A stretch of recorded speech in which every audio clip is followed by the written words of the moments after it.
और इस बुलेटिन में आपको दिखाएंगे छत्तीसगढ़ की तमाम बड़ी खबरें। शुरुआत करते हैं पिछले दिनों छत्तीसगढ़ में हुई बीजेपी नेता की हत्या का मामला आज लोकसभा में भी गूंजा। छत्तीसगढ़ बीजेपी के प्रदेश अध्यक्ष और सांसद अरुण साव ने मामले को लोकसभा में उठाया और कहा कि पिछले 30 दिनों में बीजेपी के 4 पदाधिकारियों की हत्या हुई है।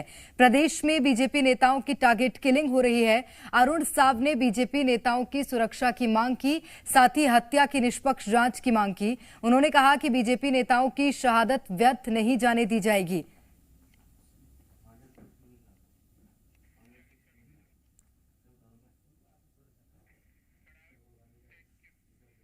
छत्तीसगढ़ में बीजेपी नेताओं की नक्सलियों के द्वारा हत्या के मामले में अब सियासत हो रही है। वहीं बीजेपी टारगेट किलिंग का आरोप लगा रही है, जिसको लेकर सीएम भूपेश बघेल ने जवाब दिया है। उन्होंने कहा कि नक्सलियों ने रणनीति बदल दी है और घर घर जाकर हत्या कर रहे हैं। इसका मतलब उनकी ताकत कम हुई है और अपनी उपस्थिति दर्ज करा रहे हैं। वहीं उन्होंने कहा कि हमने बीजेपी नेताओं की सुरक्षा कभी नहीं हटाई और डीजी को सुरक्षा व्यवस्था दुरुस्त करने के निर्देश दिए हैं।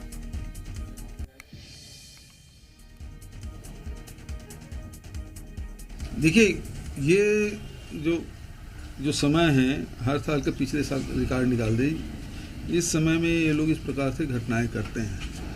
ये बात सही है कि भारतीय जनता पार्टी के कुछ नेताओं की हत्या हुई है और बेहद दुर्भाग्यजनक है, लेकिन इससे ये भी सिद्ध होता है कि जो नक्सल है वो अब घर में घुस के व्यक्तिगत रूप से कहीं कहीं जाके हत्या कर रहे हैं। इसका मतलब ये है कि उसकी ताकत बहुत कमज़ोर हो चुकी है और अपनी उपस्थिति दर्ज करा रहे हैं। और मैंने अभी डीजी को निर्देश किया कि जितने भी सभी दलों की बैठक तत्काल सभी एसपी ले ले, जो नक्सल प्रभावित जो जिले हैं, और सभी राजनीतिक दलों की बैठक करके जो ऐसे समय में सुरक्षा को ध्यान रखना है, कहीं जा रहे हैं तो बता के जाएं।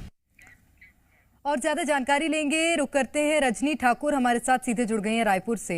रजनी, बीजेपी नेताओं की हत्या पर अब लगातार सियासत हो रही है और आज माफ कीजिएगा, लोकसभा में भी ये जो मुद्दा है ये उठा है। इसके बाद अब छत्तीसगढ़ की सियासत में और उबाल आ गया है।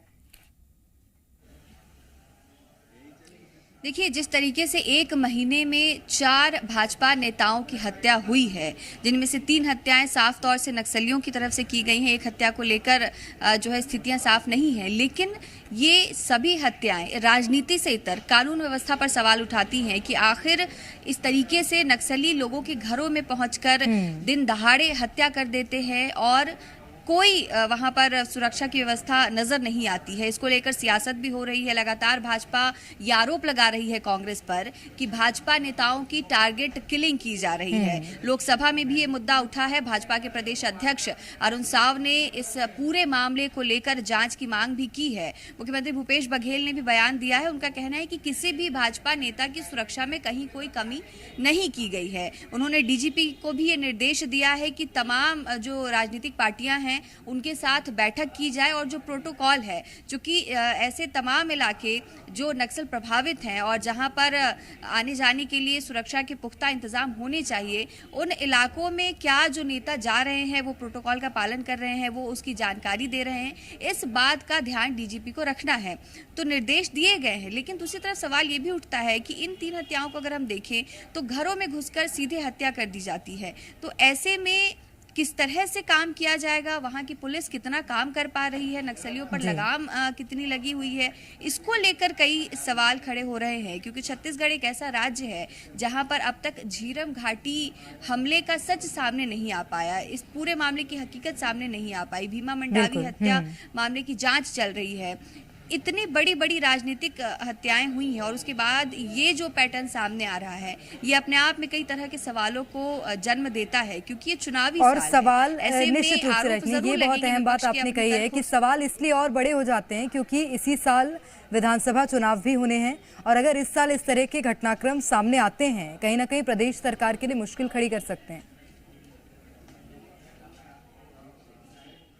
बिल्कुल ये सरकार के सामने मुश्किल खड़ी कर सकते हैं और सबसे बड़ा सवाल कानून व्यवस्था को लेकर ही है, क्योंकि नक्सलवाद को लेकर जो दावा किया जाता है राज्य सरकार की तरफ से, केंद्र सरकार की तरफ से, और बार बार ये कहा जाता है कि इन कुछ सालों में नक्सलवाद पर लगाम लगाई गई है, नक्सलियों के हौसले कमज़ोर पड़े हैं और वो पीछे हट रहे हैं। लेकिन अगर हौसले कमज़ोर पड़ गए हैं तो इस तरह से हत्याएं आखिर क्यों हो रही हैं, इसकी जाँच होनी चाहिए। इन हत्याओं के पीछे क्या कारण है, इसको जाँच में लाया जाना चाहिए। और सबसे बड़ी बात जो बार बार विपक्ष की तरफ से आरोप लगाया जा रहा है कि ये सुनियोजित राजनीतिक हत्याएं हैं, तो इस पहलू की जांच की जानी चाहिए और ये तथ्य सामने लाया जाना चाहिए कि क्या ये वाकई नक्सली हत्याएं हैं, क्योंकि जो भाजपा के नेता मारे गए हैं वो दूसरे कामों में भी जुड़े रहे हैं, कोई ठेकेदारी का काम करता रहा है, कोई दूसरे कामों में रहा है, और जो पर्चे नक्सलियों की तरफ से मिले उसमें ये भी कहा गया कि मुखबिरी करने की वजह से हत्या की गई है। तो ये तमाम ऐसे बिंदु हैं जिन पर जांच किए जाने की जरूरत और है, जांच जरूरी भी है। राजनीति अपनी वो जगह इसलिए चलती क्योंकि ये रहेगी, वही लेकिन सरकार है जिसने झीरम घाटी का दंश झेला है, जिसके दिग्गज नेताओं को इस सरकार ने खो दिया था झीरम घाटी कांड में। और इसके बाद अब जो ये मामला और जिस पर बीजेपी लगातार सरकार पर आरोप लगा रही है, उस मामले की जांच हो, ये बहुत जरूरी हो जाता है। बहुत शुक्रिया रजनी आपका तमाम जानकारी के लिए। खबरों में बने रहने के लिए आप हमारे फेसबुक, ट्विटर और इंस्टाग्राम पेज को फॉलो कर सकते हैं। लेटेस्ट अपडेट के लिए आप हमारे यूट्यूब चैनल को सब्सक्राइब भी कर सकते हैं और हाँ, बेल आइकन पर क्लिक करना ना भूलें।